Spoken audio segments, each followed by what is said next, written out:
Ladies and gentlemen, we welcome you to the Mohegan Sun Arena here in Uncasville, Connecticut, as Premier Boxing and his opponent across the ring, fighting out of the blue corner in this interim world title bout, wearing red trunks with multicolored trim, fighting out of and representing his home of Philadelphia, Pennsylvania.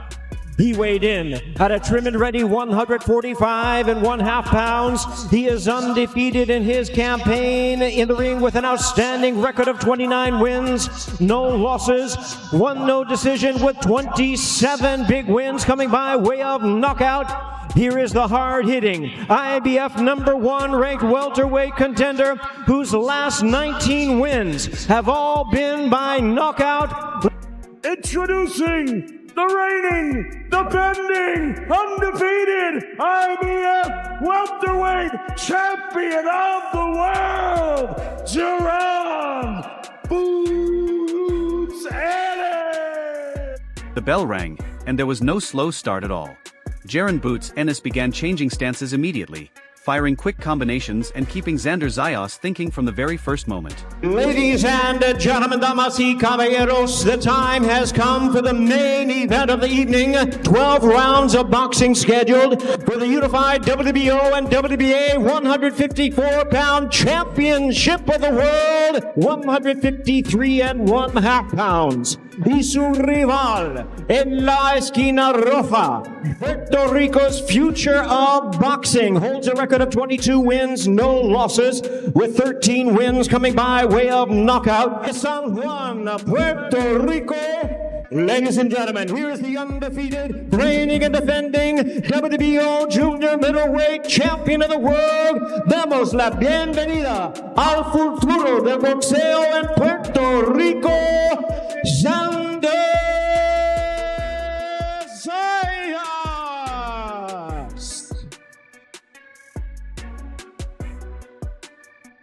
It's showtime! Neither boxer wanted to give up any space. They kept responding with strong moments all the way to the final bell. When it ended, both fighters raised their hands, fully convinced they had done enough, leaving the crowd, commentators, and judges with one of the hardest fights to score this year. Your father said, and we're just talking about how if he comes forward, it ends early. Like, how do you think he's going to fight on Saturday night? To be honest, I don't care how he fight. It don't matter what he do. We ready for everything. We had every style in camp, so it don't matter. Whatever he want to do, we could do it. So y'all know my slogan. We end it all like a robbery, so that's what we're going to do. That's a 2-belt world champion, career-long or almost career-long 154-pounder, but you've said all along I'm levels above him. There's nothing he can do better than me. Why do you believe that? Like I said before, he's a solid fighter. You know, he's a world champion for a reason, you know, but it just levels. You know, it's just levels, and I'm going to show come Saturday night and show my skills and my ability. I can't wait, yo. I'm trying to tell y'all, I cannot wait. That was when everything around the fight completely shifted. The final press conference stopped being about respect and friendly smiles. It felt like two unbeaten champions had reached a stage where words no longer mattered. Eddie Hearn spoke first, saying Boots Ennis was ready to give the best performance of his career. I couldn't help laughing because that was either great promotion or confidence that would look either brilliant or completely wrong afterward. And this is a massive moment for our team. This is a massive moment for Jaron Ennis. And these are great people as well. These are boxing people. This young man has lived in the gym with his father for years, decades. I want to thank the entire team, Everett, Ivan, Bozy. What amazing people. And it all comes together on Saturday night. It's only the beginning, because he's racing all the way to pound for pound #1 of the sport. Todd Dubove quickly responded by reminding everyone that Xander Zayas wasn't pushed into this fight. He wanted it from day one. That's what stands out to me. Neither man was pressured into this challenge. They both asked for it. Boots Ennis then said it didn't matter if Xander boxed, came forward, or switched tactics because they had prepared for everything. Meanwhile, Xander's team stayed silent and revealed nothing. I honestly respect that. Why give away your plan before fight night? The biggest contrast was their attitude. Boots stayed loose, smiling, joking, and telling fans not to blink because he expected a knockout. After the fight, everybody's gonna say I'm the best 154-pounder in the world. Boots, are they saying the same thing about you after the fight? Most definitely. They going, on Saturday night, they're gonna be like, man, this kid is amazing. They're gonna be like, yo, we never seen nothing like him. I feel like these guys can't do what I do, and they don't carry it like how I carry it. And I'm gonna show the world. Like, it's just really there's really levels. And on Saturday night, you will hear the words in the new. Xander gave off a completely different feeling. He stayed composed, fully focused, and looked like everyone else was caught up in the emotions while he quietly stuck to his strategy.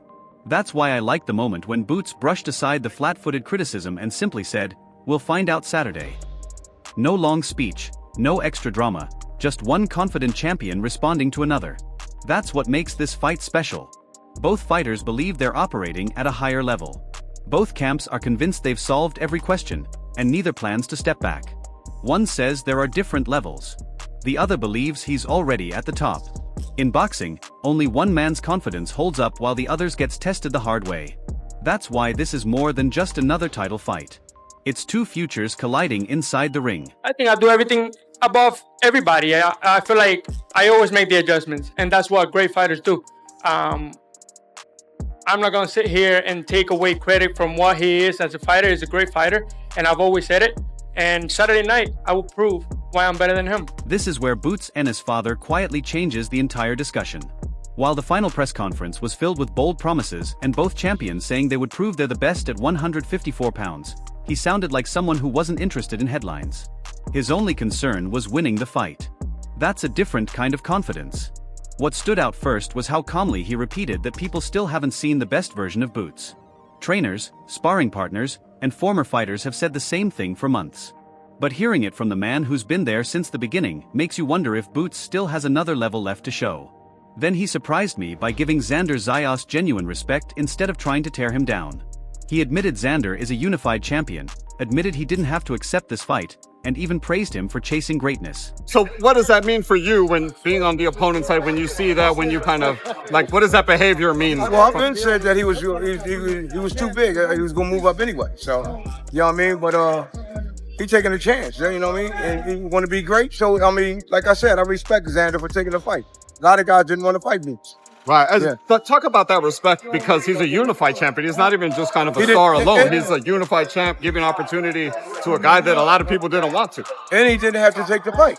He could have forced somebody else. Right. So that's why I respect him. You know what I mean? That isn't weakness at all. It's the confidence of someone who doesn't need to invent reasons to dislike the opponent standing across from him. I actually smiled when he mentioned Xander being the bigger man at the weight because he didn't see it as a huge advantage. In his view, size can't compete with creativity, and he believes that's where Boots stands above everyone else. He also talked about collecting every belt in the division like it was simply the next job to finish. That's when you realize this team isn't thinking only about Saturday night. They're already looking ahead. Whether it's Sebastian Fundora, Virgil Ortiz, or any other champion, he believes they'll all get their chance. That's exactly what makes this matchup so exciting. Xander trusts his youth, discipline, and size to lead him to victory. Boots camp believes the world still hasn't witnessed the complete version of Boots Ennis. One side sees a crowning achievement. The other sees the beginning of something much bigger. In 48 hours, every prediction means nothing, and only what happens inside the ring will count. It's difficult for Boots. If Boots on his game plan, you know what I mean? If he do what he's supposed to do. Boots got so many different ways of fighting, man. I'm like I keep on telling you, they ain't see the best fruit yet. And I hope Xander bring it out of it. Then they'll see. Do you see, like this, does negotiations for Virgil Ortiz change after tomorrow if Boots were to become unified? Because now he's a unified champ, and before there were no belts. Yeah, but I really can't say about that. We might move on to Fundora if he want to take the fight. You know what I mean? I don't know until after this. That's exactly why this matchup has everyone excited. Every prediction, every analysis, and every confident claim from both camps is about to face the real test. Boots Ennis believes this is the moment to prove he's the best fighter in the world. Xander Zayas believes this is the night he takes control of the division.